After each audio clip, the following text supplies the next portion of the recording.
नमस्कार दोस्तों, आज द किस्सेबाज के ऊपर आप हरिशंकर परसाई जी की एक बड़ी ही खूबसूरत कहानी सुनने जा रहे हैं।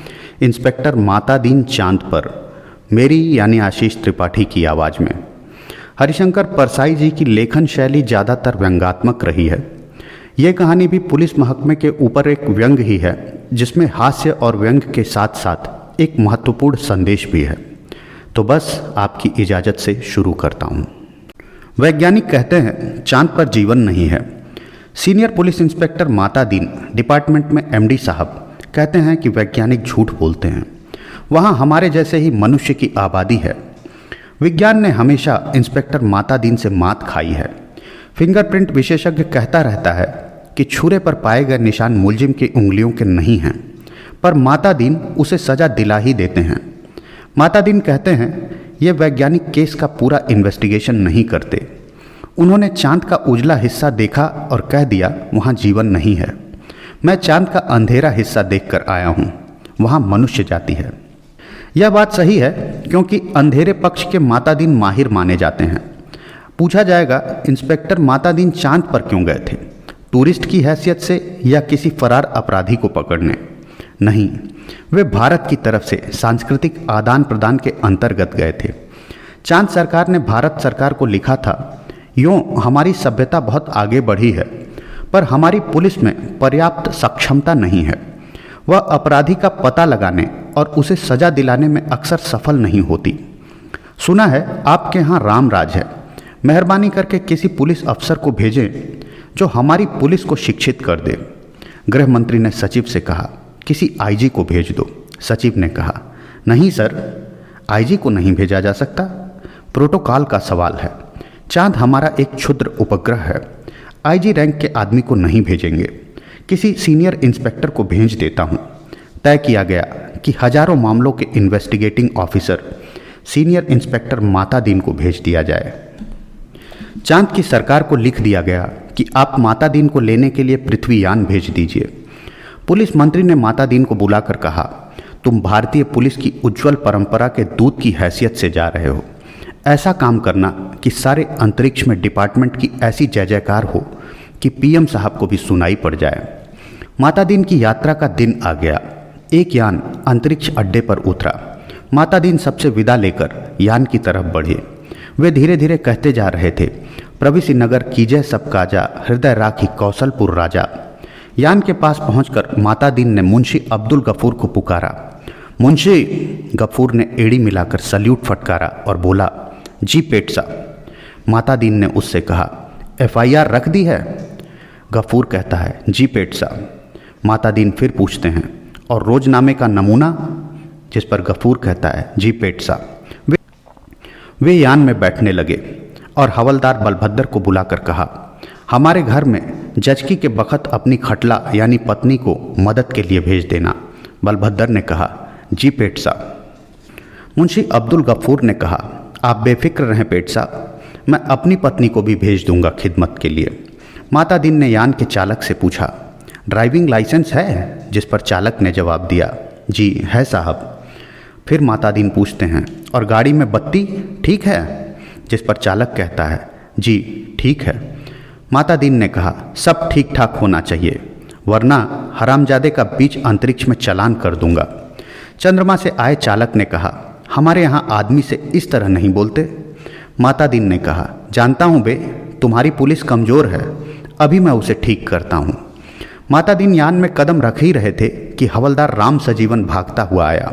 बोला, पेट साहब, एसपी साहब के घर में से कहे हैं कि चांद से एड़ी चमकाने का पत्थर लेते आना।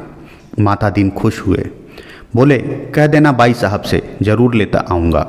वे यान में बैठे और यान उड़ चला। पृथ्वी के वायुमंडल से यान बाहर निकला ही था कि माता दीन ने चालक से कहा, अबे हार्न क्यों नहीं बजाता? जिस पर चालक ने जवाब दिया, आसपास लाखों मील में कुछ नहीं है। माता दीन ने डांटा, मगर रूल इज़ रूल, हार्न बजाता चल। चालक अंतरिक्ष में हार्न बजाता हुआ यान को चांद पर उतार लाया। अंतरिक्ष अड्डे पर पुलिस अधिकारी माता दीन के स्वागत के लिए खड़े थे। माता दीन रॉब से उतरे और उन अफसरों के कंधों पर नज़र डाली। वहाँ किसी के स्टार नहीं थे, फीते भी किसी के नहीं लगे थे, लिहाजा माता दीन ने एड़ी मिलाना और हाथ उठाना जरूरी नहीं समझा और फिर उन्होंने सोचा मैं यहाँ इंस्पेक्टर की हैसियत से नहीं, सलाहकार की हैसियत से आया हूँ। माता दीन को वे लोग लाइन में ले गए और एक अच्छे बंगले में उन्हें टिका दिया। एक दिन आराम करने के बाद माता दीन ने काम शुरू कर दिया। पहले उन्होंने पुलिस लाइन का मुलाहजा किया। शाम को उन्होंने आईजी से कहा, आपके यहाँ पुलिस लाइन में हनुमान जी का मंदिर नहीं है। हमारे रामराज में पुलिस लाइन में हनुमान जी हैं। आईजी ने कहा, हनुमान कौन थे, हम नहीं जानते। माता दीन ने कहा, हनुमान का दर्शन हर कर्तव्यपरायण पुलिस वाले के लिए जरूरी है। हनुमान सुग्रीव के यहाँ स्पेशल ब्रांच में थे। उन्होंने सीता माता का पता लगाया था। एब्डक्शन का मामला था, दफ़ा 362। हनुमान जी ने रावण को सजा वहीं दे दी, उसकी प्रॉपर्टी में आग लगा दी। पुलिस को यह अधिकार होना चाहिए कि अपराधी को पकड़ा और वहीं सजा दे दी, अदालत में जाने का झंझट नहीं। मगर यह सिस्टम अभी हमारे रामराज में भी चालू नहीं हुआ है। हनुमान जी के काम से भगवान राम बहुत खुश हुए। वे उन्हें अयोध्या लाए और टाउन ड्यूटी में तैनात कर दिया। वही हनुमान हमारे आराध्य देव हैं। मैं उनकी फ़ोटो लेता आया हूँ। उस पर से मूर्तियाँ बनवाइए और हर पुलिस लाइन में स्थापित करवाइए। थोड़े ही दिनों में चांद की हर पुलिस लाइन में हनुमान जी स्थापित हो गए। माता दीन उन कारणों का अध्ययन कर रहे थे जिनसे पुलिस लापरवाह और अलाल हो गई है। वह अपराधों पर ध्यान नहीं देती। कोई कारण नहीं मिल रहा था। एकाएक उनकी बुद्धि में एक चमक आई। उन्होंने मुंशी से कहा, जरा तनख्वाह का रजिस्टर बताओ। तनख्वाह का रजिस्टर देखा तो सब समझ गए। कारण पकड़ में आ गया। शाम को उन्होंने पुलिस मंत्री से कहा, मैं समझ गया कि आपकी पुलिस मुस्तैद क्यों नहीं है। आप इतनी बड़ी तनख्वाहें देते हैं इसलिए। सिपाही को 500, हवलदार को 700, थानेदार को 1000। ये क्या मजाक है? आखिर पुलिस अपराधी को क्यों पकड़े? हमारे यहाँ सिपाही को 100, इंस्पेक्टर को 200 देते हैं तो वे 24 घंटे जुर्म की तलाश करते रहते हैं। आप तनख्वाहें फौरन घटाइए। पुलिस मंत्री ने कहा, मगर यह तो अन्याय होगा। अच्छा वेतन नहीं मिलेगा तो वे काम ही क्यों करेंगे? माता दीन ने कहा, इसमें कोई अन्याय नहीं है। आप देखेंगे कि पहली घटी हुई तनख्वाह मिलते ही आपकी पुलिस की मनोवृत्ति में क्रांतिकारी परिवर्तन हो जाएगा। पुलिस मंत्री ने तनख्वाहें घटा दी और 2 से 3 महीने में सचमुच बहुत फर्क आ गया। पुलिस एकदम मुस्तैद हो गई, सोते से एकदम जाग गई, चारों तरफ नजर रखने लगी। पुलिस मंत्री ने तनख्वाहें घटा दी और 2 से 3 महीनों में सचमुच बहुत फर्क आ गया। पुलिस एकदम मुस्तैद हो गई, सोते से एकदम जाग गई, चारों तरफ नजर रखने लगी। अपराधियों की दुनिया में घबराहट छा गई। पुलिस मंत्री ने तमाम थानों के रिकॉर्ड बुलाकर देखे। पहले से कई गुना अधिक केस रजिस्टर हुए थे। उन्होंने माता दीन से कहा, मैं आपकी सूझबूझ की तारीफ करता हूँ। आपने क्रांति कर दी, पर यह हुआ किस तरह? माता दीन ने समझाया, बात बहुत मामूली है। कम तनख्वाह दोगे तो मुलाजिम की गुजर नहीं होगी। 100 रुपये में सिपाही बच्चों को नहीं पाल सकता। 200 में इंस्पेक्टर ठाट बाट नहीं मेंटेन कर सकता। उसे ऊपरी आमदनी करनी ही पड़ेगी और ऊपरी आमदनी तभी होगी जब वह अपराधी को पकड़ेगा, गरज कि वह अपराधों पर नज़र रखेगा, सचेत, कर्तव्यपरायण और मुस्तैद हो जाएगा। हमारे रामराज के स्वच्छ और सक्षम प्रशासन का यही रहस्य है। चंद्रलोक में इस चमत्कार की खबर फैल गई। लोग माता दीन को देखने आने लगे कि वह आदमी कैसा है जो तनख्वाह कम करके सक्षमता ला देता है। पुलिस के लोग भी खुश थे। वे कहते, गुरु आप इधर न पधारते तो हम सभी कोरी तनख्वाह से ही गुजारा करते रहते। सरकार भी खुश थी कि मुनाफे का बजट बनने वाला था। आधी समस्या हल हो गई। पुलिस अपराधी को पकड़ने लगी थी। अब मामले की जांच विधि में सुधार करना रह गया था। अपराधी को पकड़ने के बाद उसे सजा दिलाना। माता दीन इंतजार कर रहे थे कि कोई बड़ा केस हो जाए तो नमूने के तौर पर उसका इन्वेस्टिगेशन कर बताएं। एक दिन आपसी मारपीट में एक आदमी मारा गया। माता दीन कोतवाली में आकर बैठ गए और बोले, नमूने के लिए इस केस का इन्वेस्टिगेशन मैं करता हूँ, आप लोग सीखिए। यह कत्ल का केस है। कत्ल के केस में एविडेंस बहुत पक्का होना चाहिए। कोतवाल ने कहा, पहले कातिल का पता लगाया जाएगा, तभी तो एविडेंस इकट्ठा किया जाएगा। माता दीन ने कहा, नहीं, उल्टे मत चलो, पहले एविडेंस देखो। क्या कहीं खून मिला, किसी के कपड़ों पर या और कहीं? एक इंस्पेक्टर ने कहा, हाँ, मारने वाले तो भाग गए थे, मृतक सड़क पर बेहोश पड़ा था। एक भला आदमी वहां रहता है, उसने उठाकर अस्पताल भेजा था। उस भले आदमी के कपड़ों पर खून के दाग लग गए हैं। मातादीन ने कहा, उसे फौरन गिरफ्तार करो। कोतवाल ने कहा, मगर उसने तो मरते हुए आदमी की मदद की थी। मातादीन ने कहा, वह सब ठीक है, तुम खून के दाग ढूंढने और कहाँ जाओगे? जो एविडेंस मिल रहा है उसे तो कब्जे में करो। वह भला आदमी पकड़कर बुलवा लिया गया। उसने कहा, मैंने तो मरते आदमी को अस्पताल भिजवाया था, मेरा क्या कसूर है? चांद की पुलिस उसकी बात से एकदम प्रभावित हुई। मातादीन प्रभावित नहीं हुए। सारा पुलिस महकमा उत्सुक था कि अब मातादीन क्या तर्क निकालते हैं। मातादीन ने उससे कहा, पर तुम झगड़े की जगह गए क्यों? उसने जवाब दिया, मैं झगड़े की जगह नहीं गया, मेरा वहाँ मकान है, झगड़ा मेरे मकान के सामने हुआ। अब मातादीन की प्रतिभा की परीक्षा थी। सारा महकमा उत्सुक देख रहा था। मातादीन ने कहा, मकान तो ठीक है, पर मैं पूछता हूँ झगड़े की जगह जाना ही क्यों? इस तर्क का कोई जवाब नहीं था। वह बार बार कहता, मैं झगड़े की जगह नहीं गया, मेरा वहीं मकान है। अब मातादीन जी ने इन्वेस्टिगेशन का सिद्धांत समझाया। देखो, आदमी मारा गया है तो यह पक्का है किसी ने उसे जरूर मारा, कोई कातिल है, किसी को सजा होनी है। सवाल है किसको सजा होनी है। पुलिस के लिए यह सवाल उतना महत्व तो नहीं रखता जितना यह सवाल कि जुर्म किस पर साबित हो सकता है या किस पर साबित होना चाहिए। कत्ल हुआ है तो किसी मनुष्य को सजा होगी ही, मारने वाले को होती है या बेकसूर को, यह अपने सोचने की बात नहीं है। मनुष्य सब बराबर हैं, सब में उसी परमात्मा का अंश है, हम भेदभाव नहीं करते। यह पुलिस का मानवतावाद है। दूसरा सवाल है किस पर जुर्म साबित होना चाहिए। इसका निर्णय इन बातों से होगा। नंबर 1, क्या वह आदमी पुलिस के रास्ते में आता है? नंबर 2, क्या उसे सजा दिलाने से ऊपर के लोग खुश होंगे? मातादीन को बताया गया कि वह आदमी भला है, पर पुलिस अन्याय करे तो विरोध करता है। जहां तक ऊपर के लोगों का सवाल है, वह वर्तमान सरकार की विरोधी राजनीति वाला है। मातादीन ने टेबल ठोंक कर कहा, फर्स्ट क्लास केस, पक्का एविडेंस और ऊपर का सपोर्ट। एक इंस्पेक्टर ने कहा, पर हमारे गले यह बात नहीं उतरती है कि एक निरपराध भले आदमी को सजा दिलाई कैसे जाए। मातादीन ने समझाया, देखो, मैं समझा चुका हूं कि सब में उसी ईश्वर का अंश है। सजा इसे हो या कातिल को, फांसी पर तो ईश्वर ही चढ़ेगा ना। फिर तुम्हें कपड़ों पर खून मिल रहा है, इसे छोड़कर तुम कहाँ खून ढूंढते फिरोगे? तुम भरो एक FIR। मातादीन जी ने FIR भरवा दी। बखत ज़रूरत के लिए खाली जगह छुड़वा दी। दूसरे दिन पुलिस कोतवाल ने कहा, गुरुदेव, हमारी तो बड़ी आफत है। तमाम भले आदमी आते हैं और कहते हैं, उस बेचारे बेकसूर को क्यों फंसा रहे हो? ऐसा तो चंद्रलोक में कभी नहीं हुआ। बताइए, हम क्या जवाब दें? हम तो बहुत शर्मिंदा हैं। मातादीन ने कोतवाल से कहा, घबराओ मत, शुरू में इस काम में आदमी को शर्म आती है, आगे तुम्हें बेकसूर को छोड़ने में शर्म आएगी।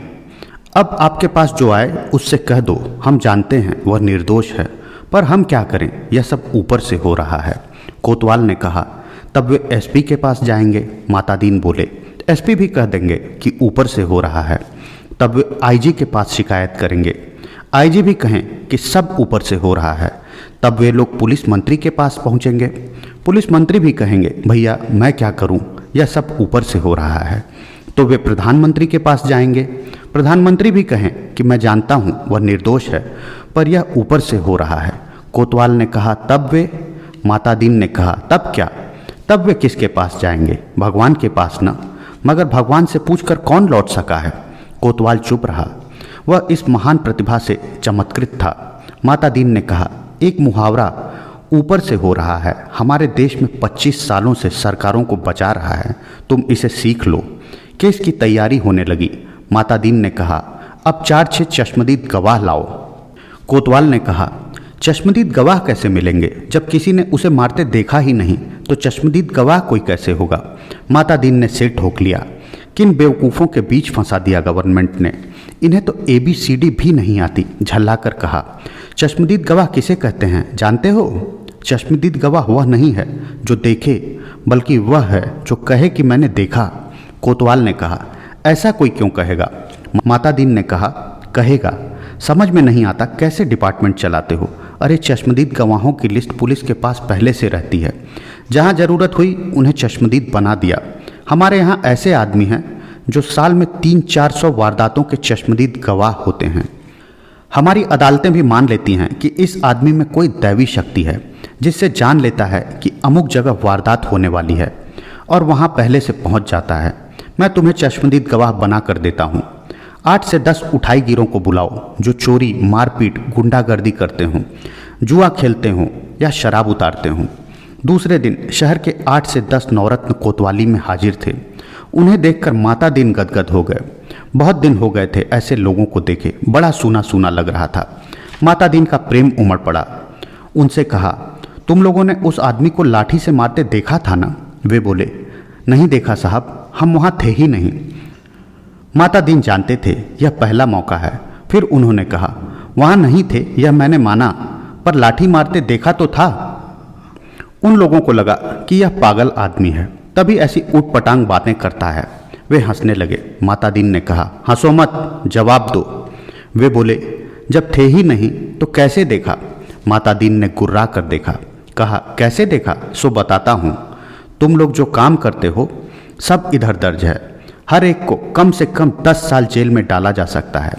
तुम ये काम आगे भी करना चाहते हो या जेल जाना चाहते हो? वे घबरा कर बोले, साहब हम जेल नहीं जाना चाहते। माता दीन ने कहा, ठीक, तो तुमने उस आदमी को लाठी मारते देखा ना? वे बोले, देखा साहब। वह आदमी घर से निकला और जो लाठी मारना शुरू किया तो वह बेचारा बेहोश होकर सड़क पर गिर पड़ा। माता दीन ने कहा, ठीक है, आगे भी ऐसी वारदातें देखोगे? वे बोले, साहब जो आप कहेंगे सो देखेंगे। कोतवाल इस चमत्कार से थोड़ी देर को बेहोश हो गया। होश आया तो माता दीन के चरणों पर गिर पड़ा। माता दीन ने कहा, हटो, काम करने दो। कोतवाल पांवों से लिपट गया। कहने लगा, मैं जीवन भर इन श्री चरणों में पड़ा रहना चाहता हूँ। माता दीन ने आगे की सारी कार्य प्रणाली तय कर दी। FIR बदलना, बीच में पन्ने डालना, रोजनामा बदलना, गवाहों को तोड़ना, सब सिखा दिया। उस आदमी को 20 साल की सजा हो गई। चांद की पुलिस शिक्षित हो चुकी थी। धड़ाधड़ केस बनने लगे और सजा होने लगी। चांद की सरकार बहुत खुश थी। पुलिस की ऐसी मुस्तैदी भारत सरकार के सहयोग का नतीजा था। चांद की संसद ने एक धन्यवाद का प्रस्ताव पास किया। एक दिन माता दीन जी का सार्वजनिक अभिनंदन किया गया। वे फूलों से लदी खुली जीप पर बैठे थे। आसपास जय जयकार करते हजारों लोग। वे हाथ जोड़कर अपने गृह मंत्री की स्टाइल में जवाब दे रहे थे। जिंदगी में पहली बार ऐसा कर रहे थे, इसलिए थोड़ा अटपटा लग रहा था। 26 साल पहले पुलिस में भर्ती होते वक्त किसी ने सोचा था कि एक दिन दूसरे लोक में उनका ऐसा अभिनंदन होगा? वे पछताए। अच्छा होता कि इस मौके के लिए एक कुर्ता, टोपी और धोती ले आते। भारत के पुलिस मंत्री टेलीविजन पर बैठे यह दृश्य देख रहे थे और सोच रहे थे, मेरी सद्भावना यात्रा के लिए वातावरण बन गया। कुछ महीने निकल गए। एक दिन चांद की संसद का विशेष अधिवेशन बुलाया गया। बहुत तूफान खड़ा हुआ। गुप्त अधिवेशन था, इसलिए रिपोर्ट प्रकाशित नहीं हुई, पर संसद की दीवारों से टकराकर कुछ शब्द बाहर आए। सदस्य गुस्से से चिल्ला रहे थे, कोई बीमार बाप का इलाज नहीं कराता, डूबते बच्चों को कोई नहीं बचाता, जलते मकान की आग कोई नहीं बुझाता, आदमी जानवर से बदतर हो गया, सरकार फौरन इस्तीफा दे। दूसरे दिन चांद के प्रधानमंत्री ने माता दीन को बुलाया। माता दीन ने देखा वे एकदम बूढ़े हो गए थे। लगा ये कई रात सोए नहीं हैं। रुआसे होकर प्रधानमंत्री ने कहा, माता दीन, हम आपके और भारत सरकार के बहुत आभारी हैं। अब आप कल अपने देश लौट जाइए। माता दीन ने कहा, मैं तो टर्म खत्म करके ही जाऊंगा। प्रधानमंत्री ने कहा, आप बाकी टर्म का वेतन ले जाइए, डबल ले जाइए, ट्रिपल ले जाइए। माता दीन ने कहा, हमारा सिद्धांत है, हमें पैसा नहीं, काम प्यारा है। आखिर चांद के प्रधानमंत्री ने भारत के प्रधानमंत्री को एक गुप्त पत्र लिखा। चौथे दिन माता दीन को वापस लौटने के लिए अपने IG का ऑर्डर मिल गया। उन्होंने SP साहब के घर के लिए एड़ी चमकाने का पत्थर यान में रखा और चांद से विदा हो गए। उन्हें जाते देख पुलिस वाले रो पड़े। बहुत अरसे तक यह रहस्य बना रहा कि आखिर चांद में ऐसा क्या हो गया कि माता दीन को इस तरह एकदम लौटना पड़ा। चांद के प्रधानमंत्री ने भारत के प्रधानमंत्री को क्या लिखा था? एक दिन वह पत्र खुल ही गया। उसमें लिखा था, इंस्पेक्टर माता दीन की सेवाएं हमें प्रदान करने के लिए अनेक धन्यवाद। पर अब आप उन्हें फौरन बुला लें। हम भारत को मित्र देश समझते थे, पर आपने हमारे साथ शत्रुवत व्यवहार किया है। हम भोले लोगों से आपने विश्वासघात किया है। आपके माता दीन ने हमारी पुलिस को जैसा कर दिया है, उसके नतीजे ये हुए हैं। कोई आदमी किसी मरते हुए आदमी के पास नहीं जाता, इस डर से कि वह कत्ल के मामले में फंसा दिया जाएगा। बेटा बीमार बाप की सेवा नहीं करता, वह डरता है बाप मर गया तो उस पर कहीं हत्या का आरोप नहीं लगा दिया जाए। घर जलते रहते हैं और कोई बुझाने नहीं जाता, डरता है कि उस पर कहीं आग लगाने का जुर्म कायम न कर दिया जाए। बच्चे नदी में डूबते रहते हैं और कोई उन्हें नहीं बचाता, इस डर से कि उन पर बच्चों को डुबाने का आरोप न लग जाए। सारे मानवीय संबंध समाप्त हो रहे हैं। माता दीन जी ने हमारी आधी संस्कृति नष्ट कर दी है। अगर वे यहाँ रहे तो पूरी संस्कृति नष्ट कर देंगे। उन्हें फौरन रामराज में वापस बुला लिया जाए। तो ये तो थी पूरी कहानी इंस्पेक्टर माता दीन चांद पर। उम्मीद करता हूँ ये कहानी आप लोगों को अच्छी लगी होगी। अगर अच्छी लगी होगी तो प्लीज़ लाइक और शेयर ज़रूर कीजिएगा। और हाँ, अगर आप लोगों ने चैनल को अभी तक सब्सक्राइब नहीं किया है तो प्लीज़ कर लीजिए। तो मिलते हैं अगले वीडियो में। Thank you so much.